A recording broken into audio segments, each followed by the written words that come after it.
Sana So yun all. mga Banateros, TV nga po pala yung sa mga Banateros Brothers. At ngayon, matagal-tagal tayo hindi tayo nakapag-vlog, nakapag-reaction. Kaya ngayon, pag-usapan na natin itong nangyayaring hamunan ni Amy Marcos at ni Sandro Marcos. Nabasatan ng mga aso o lagad ni Marcos na itong si Amy po daw ay ampon. Naku po. Akala ko dati ang ampon si Marcos kasi yung mga makakaliwa. Akala ko anak siya ni Doma Season. Yung pala si Amy Marcos pala daw yung ampon. Ngayon na, ang hamon ni Amy Marcos ay magpa-DNA test siya. Ay magpa-hair follicle test muna itong mag-ama. Itong si Sandro Marcos at si Bongbong Marcos. Pasensya na. Ay. Nubo tayo. Yung masaklap dito, yung ubo-ubo eh. So grabe talaga yung mga nangyari kagabi, no? Talagang ginimbal ni Amy Marcos yung ginimbal ni Amy Marcos yung Pilipinas kahapon. Aba, kung magkataon, maganda-gandang labanan.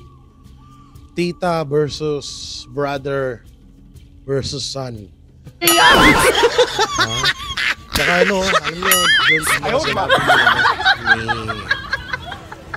ni Amy Marcos, doon natin napatunayan na yung mga lumabas na mga sabi-sabi noon ay totoo.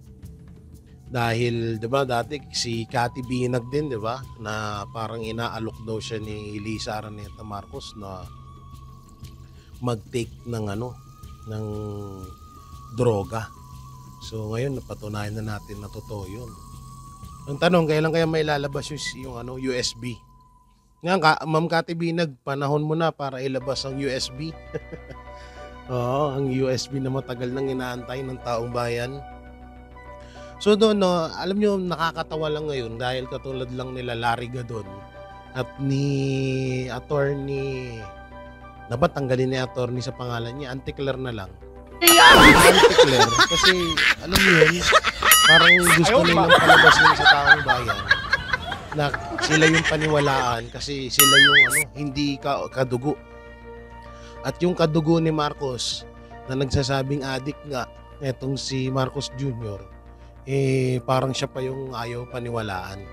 Yun yung gustong palabasin ni Larry Gadon at ni Anticler. Sabi nga namin, diba, marami nga nagsasabi na kakapatid. Kasi ang kapatid talaga, yan talaga yung pinaka number one na masasabi mong totoo yung sinasabi kasi yan talaga yung nakakasama eh. Simulat sa poll, nakakasama ni Amy Marcos, tsaka alam niya talaga yung tunay na kwento. Pero yun nga, medyo pinatagal-tagal pa, pero napakaganda rin nung timing na yun kasi sa harap ng libo-libong tao at buong Pilipinas, mga Pilipino ang nakarinig na etong si Marcos Jr. ay isang adik. Ngayon, kung sakali man na magpa-hair follicle test etong si Marcos Jr. at Sandro Marcos, dapat live. Oo, hindi yung parang magpapa-hair follicle test tapos biglang may lalabas na resulta. Sa panahon ko ngayon, di na tayo dapat basta-bastang maniwala sa ganun. Kasi naman na natin yung kung gaano tayo paikot-ikutin ng administrasyong Marcos. So yun nga talagang dinudurog nila si Amy Marcos ngayon at naglabasan, gamit na gamit yung mga vlogger, pati yung mga pages na binabayaran para siraan ng mga hindi sumusuporta kay Marcos Jr. Todo paninira ngayon kay Amy Marcos. Tsaka yung sinasabi ni Larry Gadon na sinisira daw ni Amy Marcos yung apelidong Marcos. Una-una, bukod sa sira na talaga yun, matagal nang sira yung pangalan yun. At yung ginawa nga ni Amy sa totoo parang sinalba niya pa yung apelidong Marcos sa ginawa niyang yun. At guys, eto kasama ho natin live, live. On the spot si ang pamangkin ng nag-iisang dalagita ni ni Marcos Jr. na si Sandro Marcos, guys. Ito po. Yun, no? Hi, kumusta po kayo? How are you, ladies and gentlemen? My name is Sandro Marcos. Sandra. Sandra Marcos Camp. Yan. So, what's your question? Yun nga, anong masasabi mo doon sa sinabi sa'yo ng tiyahin mo na si Amy Marcos? Ayaw Na, ko. na ampun ka lang. Well, it doesn't matter if I am on point. So long as we grew up together, I know everything what happened to him. Okay? He is, alam mo na yun. Doon na tayo sa tunay na vlog. Paano nga yan, Master? Ano masasabi mo dun sa na yan? Sa pinapalabas nila sa paninira kay Amy Marcos ngayon, yung kesyo hindi daw anak, kesyo sinisiraan daw ni Amy Marcos yung apelido nila, sinisira daw. At ito lang daw ay parang isang propaganda lang daw ni Amy Marcos para sa kanya mapunta yung supporters ng mga Marcoses. Unang-una, wala naman dapat sirain eh. Sa history pala ng Pilipinas, sirang-sira na. At sila na mismo, si Pangulong Bongbong Marcos na mismo nagsabi na they took everything from us. Lahat na yun, siguro kayamanan, yung pride, pangalan, kahihiyan, lahat, credibility. So everything nga sabi ni Pangulong Bongbong Marcos Jr. And it doesn't matter. Ngayon kasi sabi mo, dinidiscredit yung mga sinabi ni Senator Amy Marcos, di ba? It doesn't matter kung sabihin na natin, sakyan na natin yung sinasabi nila, yung naratibo nila na hindi tunay na kapatid. Pero, lumaki pa rin sila na magkasama eh. Kahit sabihin pa natin. Sabihin na natin na hindi niya tatay si Senior Marcos. Pero nanay niya pa rin si Imelda. Si Imelda Marcos. So magkadugo pa rin sila.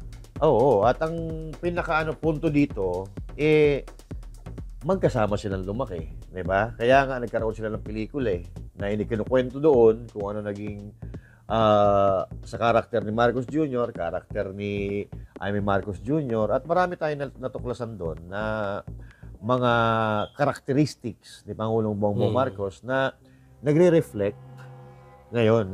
Tulad lang halimbawa ng tamad. Tamad, di ba? Ngayon lang naman sa movie. Na walang alam, ganun. Nagre-reflect ngayon. At tama yung sinabi ni Sandro sinabi ni Amy Marcos, yung sagot niya kay Sandro, na ano ba sabi ni Sandro? Parang hindi ugaling kapatid. Hindi ugaling ng mga dugo nila. Ganun. Hindi magandang pag-uugali ng isang kapatid yung ginawa ni Senator Amy. Ako may kakilala ako na may kilala din sa lipunan, no? Kilala din sa lipunan na may kamag-anak siya na nalulong sa droga. Hindi siya nahiya na iparehab. Kasi yun naman lang talaga nararapat. Ipinarehab, so ibig sabihin, hindi yun pamamahiya sa kanilang pamilya, hindi yun pag-discredit sa kanilang pamilya, kundi para maisaayos yung isang kapamilya. Tama. Kung pagbabasya natin yung sinabi ni Senator Amy, gusto niyang mapabuti ang kanyang kapatid. Kaya nga parang magpagamot, di ba? Kaya nga doon sa speech ni ni Senator Amy Marcos, parang hinihikayat niya si Marcos Jr. na tama na. Yan. Magpahinga ka na, magbago ka na. Kasi talagang ako naiintindi ako si Amy Marcos kasi kahihiyan Yes. Tapos hanggang ngayon hindi pa rin mapatunayan ni Marcos Jr. na matino siya. Doon pa nga lang sa una-una, 'di ba, yung wala daw schedule yung wala daw schedule yung pagdating ng bagyo. Ayun, medyo ipunin yung tubig at gagamitin sa tagtuyot. Tapos yung meron pa isa, nabangga ng barko, yung flood control project. Ang flood control, nasa ilog yan So ang dami niyang mga paliwanag. Tapos yung isa pa, yung timba na pwede daw inumin yung malabo yun. Yung sa baha. So talagang doon, pag pinagdugtong-dugtong niyo yung mga sinasabi ni Marcos na parang hindi masasabi ng matinong tao.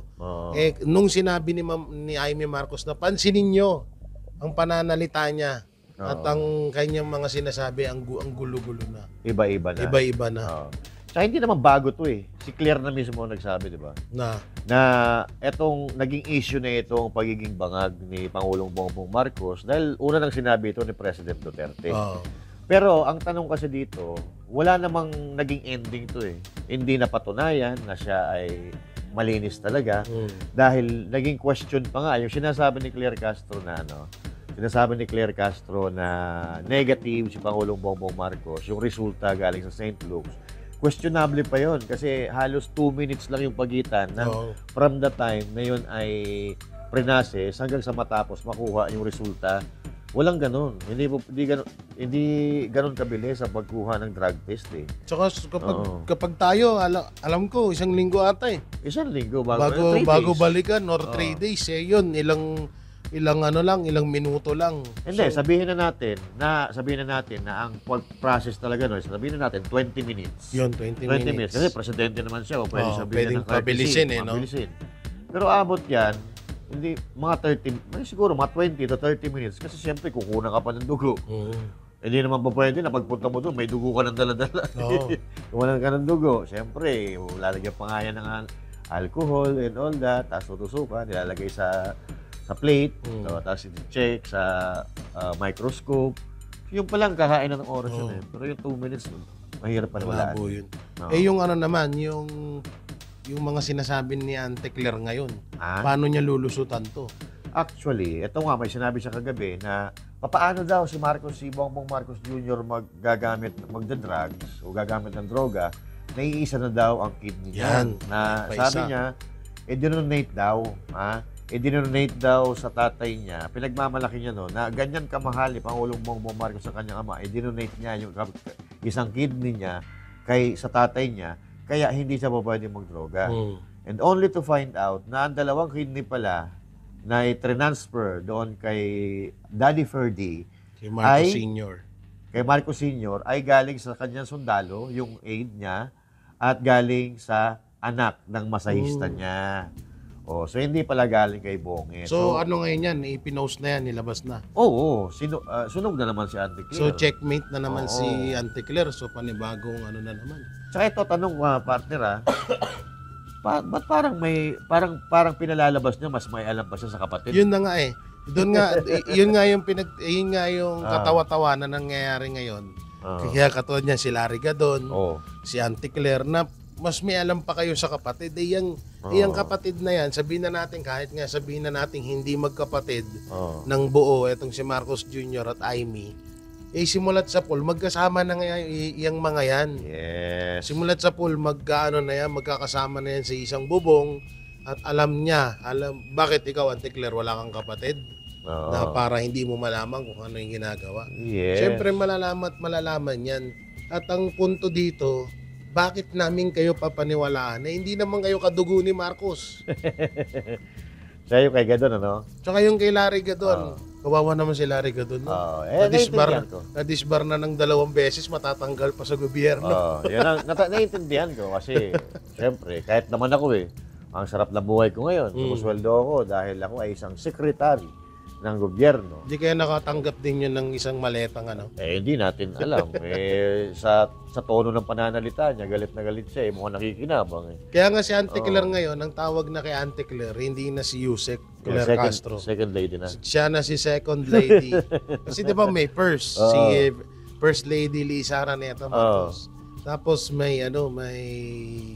siya na yung second. Kasi parang hindi jowa parang jowa na ni Marcos Jr. si Claire kung ipagtanggol parang mas matindi pa siya yung kilos niya mas matindi pa doon sa tunay na asawa. Kaya ganun na yung nangyayari. Syempre sabi nga ni di ba? Sabi ni Amy Marcos, ang mga nagdodroga wala na rin niya sa katinuan. Malay natin may itsura naman kahit paano si Auntie Claire. Oo, may asim. May asim pa, 'di ba? Kahit amoy baktol lang. Pero yun nga, yan yung isa sa kinakatakahan ng taong bayan. Na grabe ano. Dalawa lang ang katanungan nila eh. Magkano bayad sa iyo? At kung ano ba, may relasyon na ba kay ni Marcos? Yun. Kasi hindi mo rin masisisi yung mga tao eh. Kasi sa kinikilos niya, yung Grabe. iba, yung matatalino. Sa bagay, spokesperson naman kasi talaga siya ni Pero hindi Marcos ganun. Jr. Ang dami naman naging spokesperson. Attorney Salpanelo, Attorney Harry Roque. Iba pa, ang daming mga ganun. Pero Issue-based lang pinag-uusapan. nakatuon lang siya sa issue. At ito kasi, personal na buhay Personal na pinag-uusapan na dapat, ang personal na buhay, abogado. Abogado ni Pangulong Bongbong Marcos. Ang mag-ano. Baka, di ba, attorney din siya. Baka siya na rin yung pumalit kay Garcia. Dami niyang trabaho eh. Dami niyang Sa palengke. Hindi, alam mo, Auntie Claire, naaawa na rin kami sa'yo. Pero huwag kang mag-alala. Kahit anong sabihin mo, hindi kami makikinig sa'yo. Makikinig tayo, pero hindi tayo maniniwala. Hindi kami maniniwala sa'yo. Ang sarap nga pakinggan eh. Paano yan? Katulad yan, hair follicle test. So ako, naniniwala ako matatapos lang lahat to kapag kumasa si Marcos Jr. sa hair follicle test ng live. Yes. Sabi ko nga, di ba, lagi natin sinasabi to, bakit napakasimple pag magpapa-hair follicle test ka? Unang-una, mapapahiya mo ngayon si VP Sara Duterte, hindi nagsasabi. Si Pangulong Duterte, mapapahiya mo Mapapahiya. Pati tayo, ng mga supporters ng Duterte. Mapapahiya tayo. Negative kami. Ano ngayon? Oo. So, ibig sabihin, mawawala ng credibility yung mga sinasabi natin at tayo mismo mawawala ng credibility. At pati rin, yung mga lahat ng tao na nagsasabi na siya ay bangag, mawawala ng kredibilidad. So, ibig sabihin, wala nang maniniwala sa amin. Kasi nagsinungaling kami. Kaya lang, until na mapakitaan nyo kami ng proof, ebidensya ng hair follicle test na negative, pero dapat, from start to finish, naka-live. Hindi pwede yung biglang ite-turn over at papakita ni Auntie Claire na na negative ang resulta ng hair follicle test. Hindi po pwede yun. Baka sabihin niya kasi may mga nababalitaan ako na gagayahin daw yung katulad nung ginawa ni Pulong na hindi naman daw live. Yung diba inantay lang yung resulta. Pero yung naka-video. Hindi naman kasi issue kay Pulong eh. Si Pulong, wala namang nagre-request kay Pulong na magpa-hair follicle test. Kusang loob niya yun. Kusang loob siya. Sa kanya kasi, duda yung tao. At saka presidente siya, si Pulong. Kung mag-request yung mga taga-distrito niya, na mag-hair follicle test ka ulit, na kailangan naka-video. So, mula nang kinukuha yung buhok mo hanggang sa tinitest, hanggang sa makuha yung resulta. Wala namang ganun eh. Ang issue kasi na kay Pangulong Bongbong Marcos. Tsaka hindi lang kay President Marcos. Pati kay Elisa tsaka kay Sandro. Pati yung mga si Sap. Yung na mayo. Pero sa Tony Boy. Yung Florendo. Daming pinangalanan. Jaime Marcos yun. Jaime Marcos yun. Credible talaga. Kumbaga, sa loob ng circle ng pamilya nila grabe, no? Nagulat ako kagabi. Ano kayang pakiramdam ng ganun? Na buong pamilya kayo, iisa kayo ng bisyo. Sobrang lala siguro nun. No? Happy. Kaya siguro yung mga nakikita natin nung nakaraan na si Marcos, di ba? Ang unang nabalitaan si Marcos Jr. sinugod sa hospital. Si Lisa daw, di ba? Ganun din. Tapos mga ilang araw nakita natin si Lisa Araneta Marcos namamaga yung mata. Tandaan mo ba yun, yung namamaga yung mata? Yung may black parang Tapos black eye. may lumabas pa na balita na binato daw ni Lisa Araneta Marcos itong si Marcos Jr. hanggang sa hospital. At ang bago ngayon, tuwing Friday daw, nasa St. Luke's si Sandro Marcos. Anong ginagawa doon? Parang kapag na-over na, nagpapa-blood transfusion. Parang gano'n. Siguro gano'n. Parang doon siya nagpapa-relax. Sa Sinabi yan di ba, kagabi? Senator Jaime Marcos. So ito napakalabo talaga na yung sinasabi ni Senator Amy ay paninira lang. Kasi isipin nyo mahigi, pamangkin niya yun.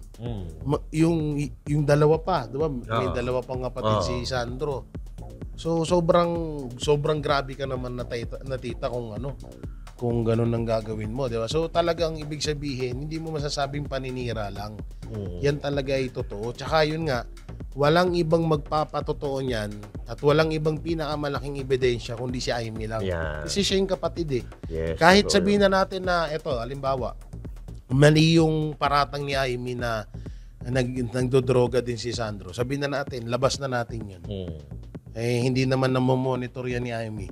Eh, yung kapatid niya simulat sa pool eh. Yes. Namomonitor niya eh. Simulan nung pagkalaki nila hanggang sa sabi niya, diba, sila pa daw naglilinis nung mga pinaggamitan. Mga kalat. So, biruin talagang mo, almusal kasabay marijuana. Grabe. Tapos magiinuman, mag-uukayin sa maghapon hanggang gabi. Kaya siguro hindi sila masyadong pumapayat. Kasi pag food trip muna. Pag magpo-food trip muna sila siyempre ang side effect ng marijuana ay malakas ka kumain. Yan ang naririnig ko sa mga at andyan naman yan pag na-research nyo. Sabay susundot siguro ng pagtapos na kumain. Pagka busog ka na, tama na. Okay na. Kaya palang hilig nyo sa Jollibee, no? Oo. Ay, lako. Grabe mga pasabog na yan. Yung kay naman? Kanino? Kay tawag dito, doon sa mga nag-aalisan na. Oo. Dumadami na sila. Sa akin, parang habang maaga pa nililigtas nila yung sarili nila. Kumbaga, graceful exit. Baka mamaya, kung ano pa mangyari, madamay pa sila. So, I can't speak for them doon sa mga katulad kay Lucas Bersamin, kay Pangandaman, sa DBM. Biruin mo hindi mo, ito ako naniniwala ako na may divine intervention. May kinalaman si Lord dito. Kasi, biruin mo, itong si Lucas Bersamin, napakalakas yan. Powerful talaga. Powerful na akala mo ay hindi talaga matatanggal sa gobyerno dahil kanang kamay ni ni presidente yan eh. Pero natanggal siya. Nag-resign siya. Bakit? Ano ang dahilan? Yun ang isipin nyo. Ano ang dahilan kung bakit nag-resign ang isang makapangyarihan tao at piniling umalis bilang kanang kamay ng presidente ng Pilipinas? Tsaka wala kang maiisip na at siya lang ang maiisip mo na matitira talaga dapat. Yes. Kasi siya yung kanang kamay. Si Anteclair, kailan lang naman sumulpot yung palengkerang yan eh.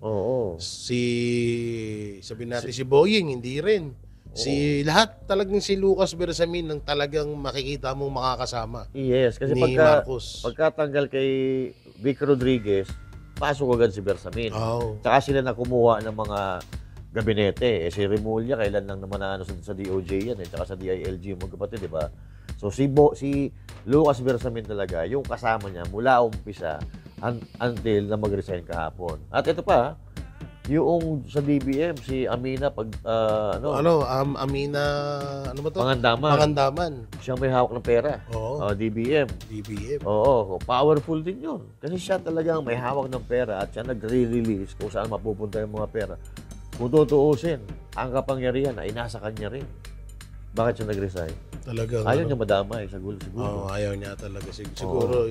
Tsaka na-realize din nila siguro na napapit lang sila ni Marcos Jr. At ito pinakamalapit. Maaari daw na traitor rin ni Boying Remulla si Marcos. Patay tayo dyan. Ito kasi yan. Kapangyarihan ni Boying yun. Kayang-kaya ni Boying yun. Ito kasi yan. Kung ako, halimbawa, isi-save ko yung credibility ko tsaka yung political career ko.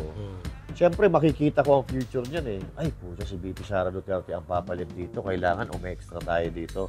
Kailangan gumawa tayo ng paraan na mapapansin ni VP Sara Duterte na parang yung ginawa natin ay papabor din sa kanya. Kung halimbawa man, si John Vic Remulla, pwede kasi si Boying medyo bumira to kay kay Duterte. Si Boying. Nila yan eh. nagawa na nila noon yan eh. Oo. Tapos, di ba, kay Binay, Oo. ginawa nila dati kay Binay yan. Iniwan nila si Binay. Tapos iniwan nila, tapos lumipat sila sa Pangulong Duterte. Duterte. So, pwede nilang gawin ang ngayong gawin kasi may mga Pilipino na ganun kadali kunin ng loob eh. Lukuhin. Na alam mo yun, tipong ipagtanggol ng ilang buwan mong binaboy ang Duterte tapos isang araw pinagtanggol mo. Supporters ka na agad. Pero si ano kasi, susuportahan ka na agad. si Boyeng Rimulya, nakikita naman natin, bumabanat siya sa Duterte, di ba? Bumabanat siya sa Duterte. Pero si John Vic Rimulya, napansin mo ba na bumanat sa Duterte? Hindi pa. Hindi, di ba? So ngayon, itong si John Vic Rimulya, pwede yan umentra ngayon kay Bibi Sara Duterte. Sabihin ko na, ay, hindi kami okay ng kapatid ko na yan. Hindi kami okay ng totoo kapatid naman ko. yun. Which is, Totoo naman. Oo. Hindi kami nag-uusap niyan. Itong trabaho na ibinigay sa akin, ito lang wala akong pakialam sa kanya. Kaya, sa'yo ako, Bibi Sara. Oo, parang gano'n. Di ba? Pwedeng, basta, alam mo na sa politika, kung ano nangyayari sa politika, magkakaroon ng pag-uusap, magkakaroon ng negotiation, na ganito, gagawin natin, susunod na ako sa'yo, basta. Ako, ang ginagawa ko lang ito para sa mga tao, para sa trabaho ko. Hindi ako bumira hindi kita binira. Wala. Pero ang isa pang katanungan dito, Ter, Oo. ano kaya magagawa ng Supreme Court na nalaman na nila to? Actually, May ano ba sila? May lakas? Kasi ako wala akong masyadong alam din. May lakas or may karapatan ba ang Supreme Court na magpataw ng parusang pagbibitiw? hindi. Kay Marcos Kasi Jr.? pag may kaso na, tsaka i-enter dyan ng Supreme Court, sila ang sila ang naglalabas ng warrant, warrant of arrest. So, ibig sabihin, kailangan magkaroon ka muna ng reklamo. Kailangan may magreklamo muna. Then, Supreme Court ang magdi-decide kung ito ba ang may matawag dito? May nasa dulo ng dila ako eh. Sige, tanong ka muna ng iba. Sa ombudsman. Anong lakas? Ang ombudsman, ang kinakasuhan naman yan, yung mga public officials. Lahat ng mga... Hindi kasama yung presidente doon. Hindi wala siyang wala siyang sa presidente. So, ligtas pa rin pala si Marcos, no? Kung sakaling traitor rin ni Boying. Tsaka immune ng presidente, Di mo pwede kasuhan ng presidente hanggat wala ka talaga malinaw na ebidensya. Kasi immune sila habang nandyan pa sa pwesto. Alam nyo, sa totoo lang, pinakamatinding kasalanan to ng presidente. Una, korupsyon. Pangalawa, drug addict. Kasi yung kay Erap, di ba, kaya siya na nun kasi about sa korupsyon. Sugal. Sa sugal. Wetting. Pero mas matindi to eh. Matindi to. Kasi nagtumitik ka ng droga. Tapos ang grabe pa yung nakawan sa administrasyon mo. So doble-doble na talagang deserve mo nang mapababa sa pwesto. Ang malupit pa dito, ngayon natin napagtanto na bakit hanggang ngayon wala pa rin tayong balita doon sa Alitagtag, Batangas na 13 billion pulburon. Yan ang problema. At saan napunta yun? At asan na yung driver? Yun. At sino yung drug lord doon? Ang tanong, may napanagot ba? Nahuli ba yung may-ari? Nahuli ba yung mastermind? Nahuli ba yung talagang drug lord? Oo, wala. At doon din natin napagtanto na kaya pala walang nahuhuling mga drug lord sa Pilipinas, puro lang palutang-lutang ng mga droga. Mismong presidente pala ay gumagamit din ng droga. Doon tayo na. Yun na yung pinaka-punto doon. Yun ang sagot. Yun ang sagot sa lahat ng katanungan na ngayon. Naliwanagan lahat ang taong bayan. Grabe, no? Kung pagdulog-tungin mo, alam mo na eh. Yun talaga na eh. Hindi, sa corruption, sa drug addiction, pagdulog-tungin mo, yung mga lumalabas na ebidensya, yung nangyayari, saka yung mannerism, yung epekto ng droga, epekto ng korupsyon, makikita mo lahat. Tapos ng laban. Tsaka iba yung yung talagang iwi, yung yung ganun. Kasi ako yung kay Abalos na gumaganon siya, masasabi na natin sakit na yun mannerism niya yun At sabi niya, di ba, naoperahan daw siya. Pero yung kay Marcos, hindi talaga Iba yung ganun niya, yung gigil talaga Meron kasi, kay Abalos kasi may mata, may kasama mo. May ganun talaga may ganun Oo. At may mga kakilala rin ako ng ganyan, yung parang nagiging mannerism na nila yan. So yun, no? Abangan natin yung matinding ang tanong, kakasakaya si Sandro Marcos sa hamon ng tita niya. Hintayin natin. Yun lang naman ang susi dyan. Pero ulitin ko wag ho tayo papayag na bigla na lang may ipalabas ang Malacanang na resulta ng hair follicle test. Huwag tayo papayag sa ganun. Kasi baka doon tayo daanin Baka sabihin nila, eto na, meron na. Magaling pa naman sila sa ganyan. Ang galing nila sa ganyan at gasino na lang bayaran yan. Sa daming perang nawawala ngayon, di ba? Kahit ako, umalis ako dito pagbalik ko dito, kaya ko mag-produce ng ng negative na drug test. Kasi ang katwiran ng palasyo, ito yung gusto nyong mangyari na merong resulta ng hair follicle test. Yan yung papakita. Kaso, ang gusto nga natin dapat live. On the spot, live, at pati yung resulta. Buong process. Buong process ng hair follicle test dapat buo, naka-live. Hindi pa pwede yung bigla na lang papakita ni Auntie Killer dyan sa press con na negative ang hair follicle test ni Marcos Jr. Huwag tayong papayag nun. Kasi kapatid na mismo ang nagsabi. Tapos, hindi mo pwedeng paninira yun. Kasi ikaw bilang kapatid, kahit sabihin pa natin, yung aso nga na ilang taon mo lang kasama umiiyak kapag nawawala. Hinahanap mo pa. Diba? Nalagaan mo. Ito pa na tao, kahit sabihin pa natin, although kapatid naman talaga yan, ang alam nga natin, si Bongbong Marcos ang hindi kapatid, di ba? Kakala ko nga, si Bongbong Marcos, anak ni Joma Season diba? Kasi kung protektahan niya yung mga NPA, wagas di ba? Pero hindi pala. At hindi rin natin sure kung totoo yung balita na kasi mahilig talaga, alam nyo naman, di ba? Ang gawain ng mga administrasyon pag hindi ka nila kakampi, talagang sisirain ka. Yun ang totoong paninira. Kaya yung sinasabi ni Larry Gadon na sinisira ni Jaime Marcos yung pangalan nila, bukod sa sirana, napakalabo ng pinagsasabi mo. At ngayon, biglang naglabasan, no? Yung mga tuta ni Marcos Jr. Kaya yan, mag-ano lang tayo sa reaction ng tao, kung sino ang naniniwala. Majority wins naman kahit sa election, majority wins. Tingnan nyo na lang yung mga comment, yung mga reaction ng taong bayan doon sa mga post. Pero Master, ikaw tatanungin, dapat na bang buwaba si Marcos Jr.? Para sa akin, kung talagang may problema sa drug addiction, no need na magtagal pa talaga siya dyan. Kasi nakikita naman natin yung yung resulta ng pamumuno niya na ang dami.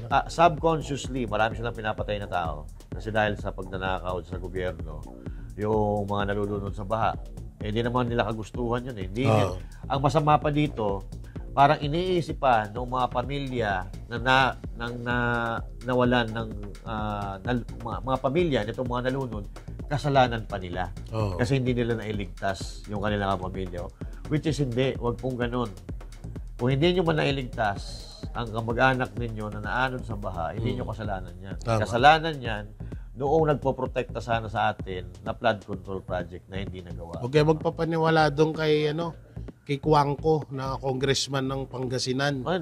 Na nagsasabing bakit daw doon nagtatayo ng bahay sa mismong flood plain. Kalukuhan yun. Nagaguhan yun Huwag niyong paniwalaan dapat gobyerno ang nagtuturo sa mga tao kung saan kayo magtayo.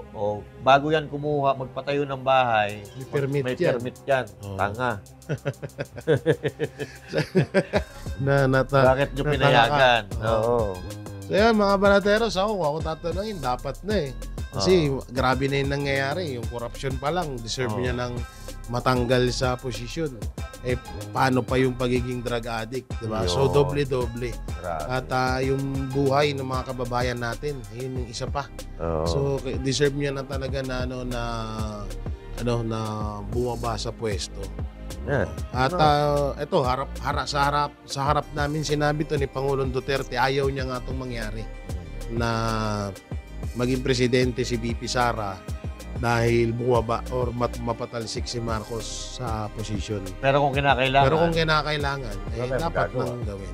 So yan, hanggang dito lang yung video namin. Support nyo, Master Judea at sa lahat ng Banateros Brothers. I-upload mo naman ito ngayon? I-upload na natin. Mamaya, 4 to 6 p.m. may special coverage tayo. Abangan nyo. Yan, sa Vox Populi. Yan. Alright, bye-bye.